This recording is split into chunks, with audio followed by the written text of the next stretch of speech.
This video will show you why the virtual Caddie does not function or not show on your watch and how you fix the problem. 1. The watch is under tournament mode or big numbers. Under these two modes, the virtual Caddie cannot be used. Please turn off them if you want to use the virtual Caddie.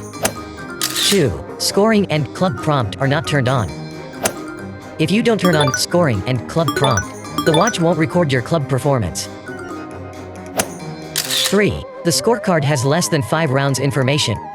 A new watch needs at least 5 rounds information in the scorecard to do the club recommendation. If you have used Garmin watch before and recorded all the club performance in the scorecard, and saved the data in your Garmin Golf app, after syncing your watch and phone, your club performance will be imported into the watch automatically.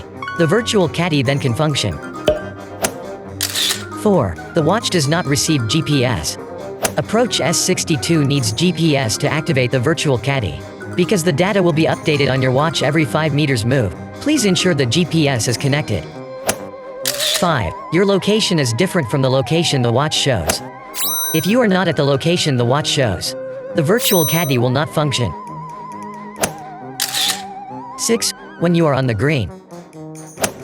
If you are on the green, the virtual Caddie will not function, because you have no need for the club recommendation at this moment. 7. The Caddie icon doesn't show on the map of the watch. If you can't see Caddie icon on your watch, most likely your virtual Caddie is set manual.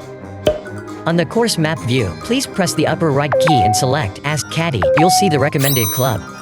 Or you can set the virtual Caddie feature automatic. Then you'll see the Caddie icon under the course map. 8. Your watch and phone are not paired.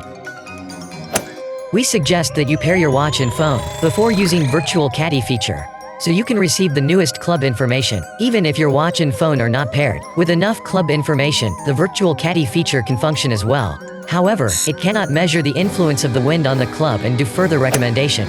This is the tutorial for the virtual Caddie features troubleshooting. I hope everyone can enjoy the golf more. Thanks for watching.